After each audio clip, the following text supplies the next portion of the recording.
جس کے اندر یہ چیلنج کیا گیا اور کہا گیا ہے کہ اس آئینی درخواست کے ذریعے وزیر قانون و انصاف اور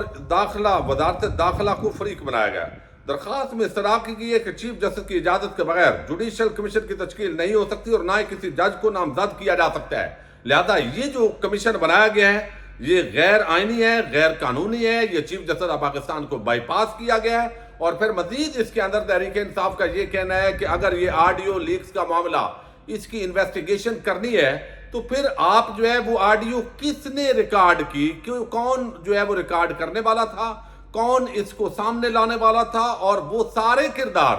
جو چھپ کر اصل واردات کر رہے ہیں پاکستانی عوام کے خلاف، ان سب کرداروں کو بے نقاب ہونا چاہیے۔ چونکہ آڈیو لیک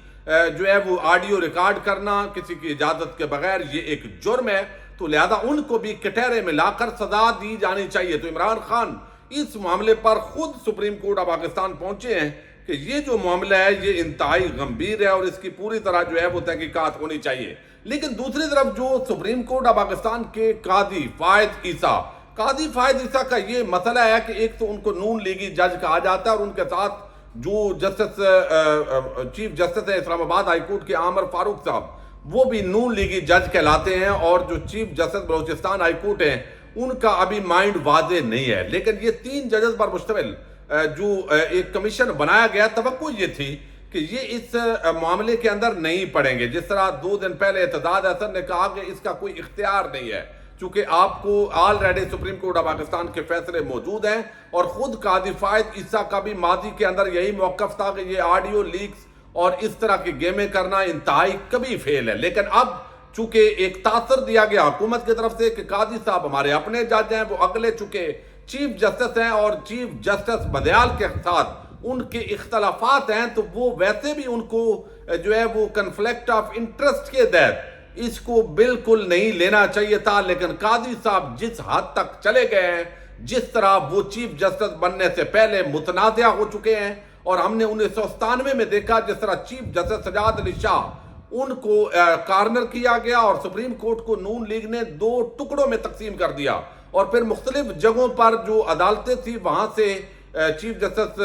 جو اس وقت تھے ان کے خلاف فیصلے دیے گئے اور ایک پورا کرائسس بنا دیا گیا۔ اب ایک مرتبہ پھر سپریم کورٹ آف پاکستان کے ججز 2 حصوں میں تقسیم ہو گئے ہیں۔ ہم نے دیکھا جب الیکشن تاخیر کے معاملے پر جو سماعت ہوئی اس کے اندر 4 ججز کے جو اختلافی نوٹ تھے انہوں نے اتنے لمبے نوٹ لکھے کہ یقینی طور پر وہ حکومت کی معاونت تھی، سہولت کاری تھی، اس سہولت کاری کا فائدہ اٹھاتے ہوئے حکومت نے قوانین بنائے۔ پھر قاضی فائد عیسیٰ آئے روز خط لکھ دیتے تھے، پھر انہوں نے رجسٹرار اسلام آباد سپریم کورٹ آف پاکستان ان کے خلاف جو ہے انہوں نے ایکشن لیا۔ پھر ایک نئی جو جواد ہے کہ چیف جسٹس کے جو ہے اس کو اختیار نہیں ہے بینچ بنانے کا، اس معاملے پر آئین کا آرٹیکل 184(3) کے تحت ایک فیصلہ دے دیا جس کا کوئی تک نہیں تھا، نہ وہ سامنے ان کے سماعت ہو رہی تھی۔ لیکن قاضی صاحب اس وقت لگتا ہے کہ بغیر حکومت اور پی ڈی ایم ٹولے کے ہاتھوں میں کھیل رہے ہیں، اور یہ ان کا بہت بڑا بلنڈر ہے۔ اب انہوں نے آج جو ہے توقع تھی کہ یہ سماعت نہیں ہوگی، جبکہ آئینی ماہرین بھی کہتے ہیں کہ چیف جسٹس کی اجازت کے بغیر یہ جو سارا کام ہو رہا ہے کہ ان کی ساس کی آڈیو کسی اور چیف جسٹس جو امیر حسین بھٹی ہیں لاہور ہائی کورٹ کے، ان کے جو داماد ہیں ان کی آڈیو کا معاملہ ہو، یا محمد خان بھٹی، پرویز الہی اور چیف جو جسٹس مظاہر علی اکبر نقوی ہیں ان کی ایک آڈیو ہے، اس طرح کی آڈیوز کا مقصد صرف ان ججز کو کارنر کرنا ہے جو اس وقت آئین اور قانون کے ساتھ کھڑے ہیں۔ پہلے ہی عدالتوں کو بے بس کر دیا گیا ہے، طاقتور حلقوں اور حکومت کی ملی بھگت سے اس وقت پورے پاکستان کا نظام زمین بوس ہو چکا ہے، آئین اور قانون کا کھلا کھلواڑ ہو رہا ہے۔ لیکن قاضی صاحب جو ہے ان کو بالکل پریشانی نہیں ہوئی، انہوں نے خوش ہو کے اس کو قبول کر لیا، اور اب میں آپ کو بتاتا ہوں جو آج کی کارروائی ہے اس سے پتہ چلتا ہے کہ بغیر تو یہ چیف جسٹس یا ججز کے خلاف کارروائی نہیں ہے، لیکن اس کے ذریعے جو قاضی صاحب کا ماضی ہے اس کے مطابق جو ریمارکس آئیں گے، جو فائنڈنگز آئیں گی، اس کی روشنی کے اندر جو ہے وہ بہت سارے سوالات کھڑے ہو جائیں گے۔ لیکن چونکہ قاضی فائد عیسیٰ وہ جوڈیشل کمیشن میں الٹیمیٹلی یہ معاملہ جائے گا، اس کے اندر وہ نہیں بیٹھ سکیں گے،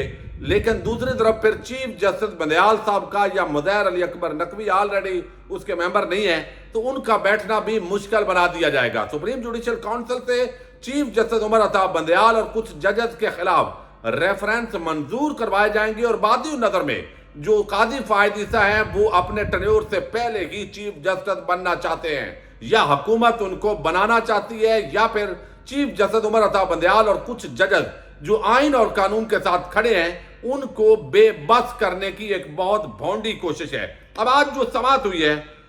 اس کے اندر ایک تو کہا گیا کہ آڈیو لیکس جوڈیشل کمیشن نے کارروائی پبلک کرنے کا اعلان کر دیا ہے۔ ججز آڈیو لیکس تحقیقاتی کمیشن نے باقاعدہ کارروائی سے قبل اشتہار جاری کرنے کی ہدایت کر دی ہے۔ وفاقی حکومت کو خط و کتابت کے لیے نئے سم کارڈ اینڈرائیڈ موبائل فون فراہم کرنے کا حکم بھی دے دیا ہے۔ چیف جسٹس قاضی فائد عیسیٰ نے کہا کہ کمیشن کی کارروائی فوجداری ہے، نہ ہی یہ سپریم جوڈیشل کونسل ہے۔ تمام فریقین کے ساتھ باعزت طریقے سے رویہ اختیار کیا جائے گا۔ اب یہ جسٹس قاضی فائد عیسیٰ کے سربراہی میں آڈیو لیکس تحقیقاتی کمیشن کا اجلاس سپریم کورٹ کے کمرہ نمبر 7 میں ہوا۔ کمیشن نے وفاقی حکومت سے مکمل آڈیوز اور ٹرانسکرپٹ 24 مئی تک طلب کر لیا۔ جسٹس قاضی فائد عیسیٰ نے کہا کہ جن لوگوں کی گفتگو آڈیوز میں ہے ان کا مکمل نام اور پتہ فراہم کیا جائے، نمبر اور ای میل پبلک کیا جائے تاکہ کوئی بھی شخص کمیشن کو معلومات دینا چاہے تو دے سکے۔ ہم نے صرف حقائق تلاش کرنے ہیں، کسی کے خلاف کارروائی نہیں کرنی۔ قاضی فائد عیسیٰ نے کہا کہ جوڈیشل کمیشن میں